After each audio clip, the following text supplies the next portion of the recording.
Hello, welcome to 字 Espresso, your daily shot of Chinese words with 卡村祥。I'm 卡村祥。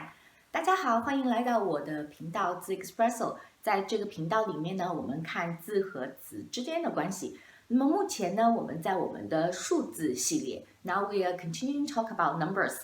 然后呢，今天我要说一下8这个数字，特别是8这个字。8这个数字和8这个字。We're going to look a little bit deeper in terms of the Chinese character 8, but particularly this character 8, any meaning to do with 八字. First, I think it's really important. Let's have a look of how this character is written, because the way it's written will give us some clue about why Chinese people will use 八字 in a range of expressions. So let's have a look.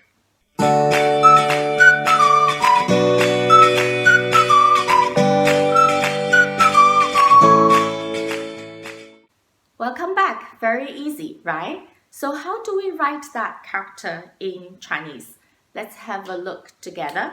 The first thing is 撇. So this is the first line, right? This line, this stroke is called 撇. Okay, and then we have another stroke that is called 捺. 所以八这个字就是什么？先是一撇，然后一捺，一撇一捺。We have an expression in Chinese called 八字还没有一撇呢。八字还没有一撇呢。What does that mean? So if you imagine when we write the Chinese character 8, if the Chinese character 八字 doesn't even have the first stroke, which is 撇, that means, of course, nothing happened.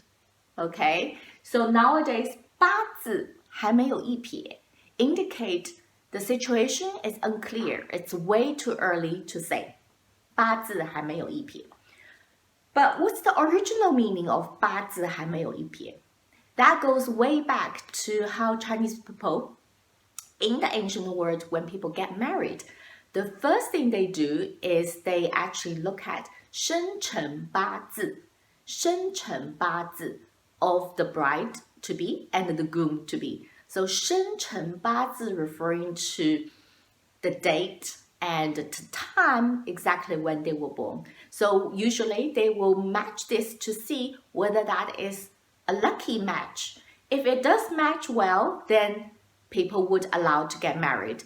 If the 生辰八字不合, we say they don't match well, then people were told not to get married because that perceived to be a very sad marriage. 不好的婚姻. Okay, 所以生辰八字 that is the original from that. Then 八字还没有一撇 we also see it in a range of historical literature. So what are they? As a very brief introduction, let's have a look. So the very first one, we see it in literature of 儿女英雄传. 儿女英雄传. 儿女英雄传 is a novel in Qing Dynasty. So in the episode number 29, 第29回, 我们看一下这是怎么写的。所以在儿女英雄传第29回，不然姐姐只想也有个八字还没一撇，我就敢冒冒失失把姐姐和她画在一幅画上的理吗？ One more time. 不然姐姐只想也有个八字还没一撇，我就敢冒冒失失把姐姐和她画在一幅画上的理吗？ So it means otherwise, older sister, if you think about it, this is way too early, right? 八字还没有一撇. Is there any reason that I just put you in the painting together with him in such a rushed way or such an inappropriate way here? 冒冒失失 means inappropriate doing things in a rush. So this is the example from 儿女英雄传. One more time, let's read it, the original wording.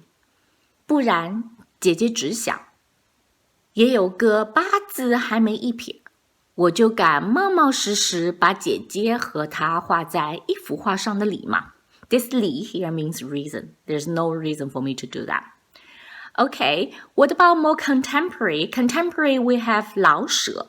I think I mentioned this very famous writer before. 老舍 in his classics of 四世同堂, 四世同堂, he also used this expression. Let's see how it's used. 虽说就钱先生的事儿，八字还没一撇，可他总算有了指望。虽说就钱先生的事儿，八字还没一撇，可他总算有了指望。Okay, so let's break down a little bit. Here we have a sentence structure, although, and in Chinese we also follow it by but. So, 虽 although, 然后可 but. 救钱先生的事儿，救钱先生的事儿。So the thing to rescue Mr. Qian, okay? 八字还没一撇. Again here, 八字没有还没一撇, so it's way too early to say. 可他总算 finally 有了指望 hope. But finally he got some hope. Okay, so although this is too early to say whether we can rescue Mr. Qian, but finally he got some hope. That's the meaning. Let's read it one more time. 我们再来读一遍。虽说就钱先生的事儿，八字还没一撇，可他总算有了指望。So this is some examples of 八字还没一撇 in classics, in novels. So hopefully that gives you some idea how we use it. And nowadays, we also use it, so if people ask you about progress of something, and it is indeed way too early to say, you can just simply say, 这件事情八字还没一撇呢。这件事情八字还没一撇呢。Sometimes we also used to use it in a kind of a polite way. So typically, if there's good news or good things that's about to happen to you, people might come to congratulate you, say, 听说你要升职了，恭喜恭喜。Then you can say, 哪有，八字都还没有一撇呢。哪有，八字都还没有一撇呢。Not really, that's too early to say. It's in a way to indicate you're being modest. Actually, 八字还没一撇 is to indicate this sort of emotion or the feeling that, yes, something good about to happen, but we don't want to be over optimistic about it. So just try to be modest and to be safe and not announce the news to everybody. We just say, 八字还没一撇. Let's wait. It's too early to say. And so this is 八字. It's really directly linked to the Chinese character. 八字还没有一撇. So talking about this, I thought, let's have a little bit look of the basic name of these strokes. So far I just told you this 撇, right? In the Chinese character, this is 撇. And then we also see the other stroke, which is called 那. So I'm going to teach you another 3. I thought it is really, really important. The first one, 点, a dot. Okay, so when do we see it? So obviously in, for example, the Chinese character sound. In this character, you can see lots of dots, right? And also in the water radical, for example, in the Chinese character ocean, we can see the dots. So 点 is another very important basic stroke, 点. And then next one, 横, 横.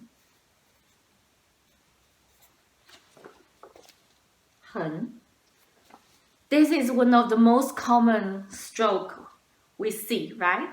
All the numbers we've done 1, 2, 3 has this. 所以1、2和3 Chinese character 1, 2, 3， 所以一个横、两个横，然后什么？三个横 ，OK？ 横 is the horizontal. So if we have 横, of course we have the vertical, which is 竖。竖 So the line down, and we write this way, 竖 up to down. So 一横一竖，一横一竖。This is the Chinese character 10, right? And the 竖 we also use it, for example, in the wood, tree, this character. So we have 一横一竖，一撇一捺。一横一竖一撇一捺。So why am I telling you this? Because when Chinese kids, for example, learn characters, we need to remember all the name of the strokes. And when the teacher teach you how to write, the teacher will also indicate. But of course, for you guys, I don't think you have to remember all the names of the strokes, but to get understanding and familiar with the basic ones is quite useful. So we've done 5 today, okay? 点 the dot, 横 the horizontal, 竖 the vertical. So let's add a 点 here. And then 撇, finally 捺. Okay, so 点 横 竖 撇 捺. And even these 5 simple strokes, we have many Chinese characters are already like that. So just as a quick practice, what do we have here? We have 一撇一捺 as the person, 人, right? Person. Then we have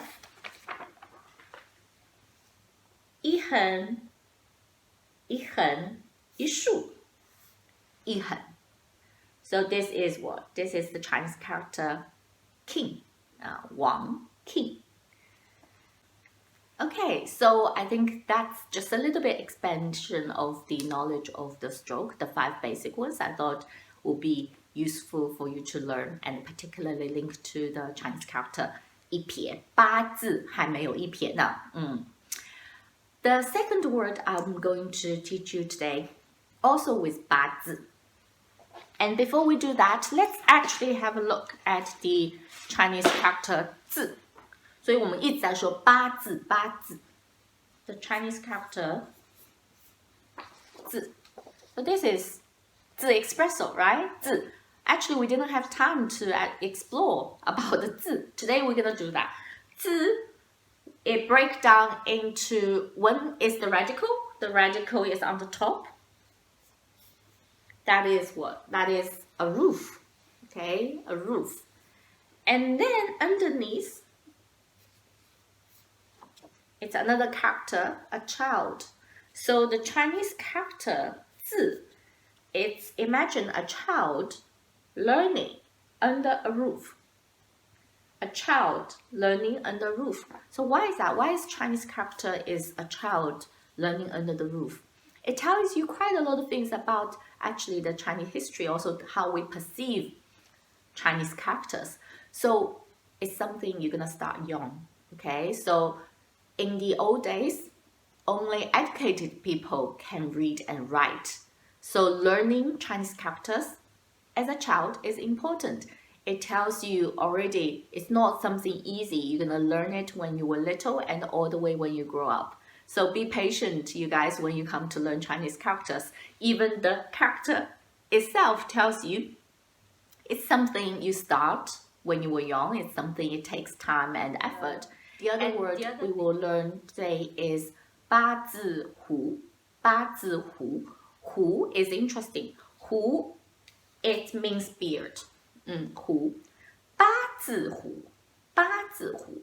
What is that? So it's a beard look like 8. So what is that? Mustache, right? So you will see a lot of pictures with men with the mustache.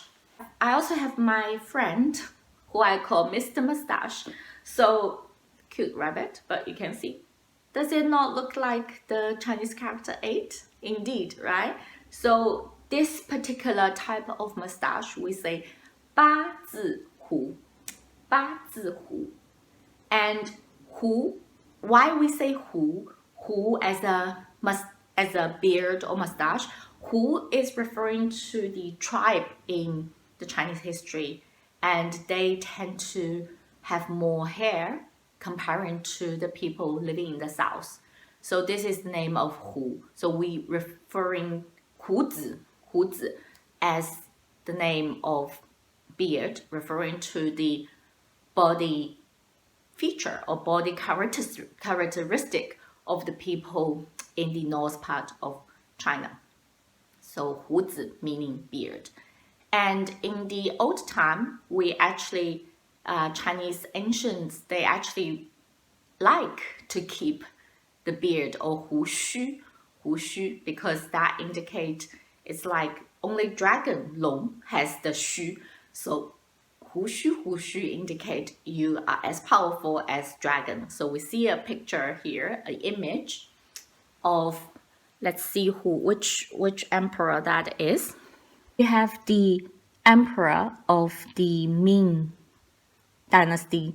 So that's a picture, and you can see he's growing this beard, and that indicates power and strength just as the dragon. 所以呢，这样子的胡子，这样子的胡子就是八字胡，8 character beard, 八字胡。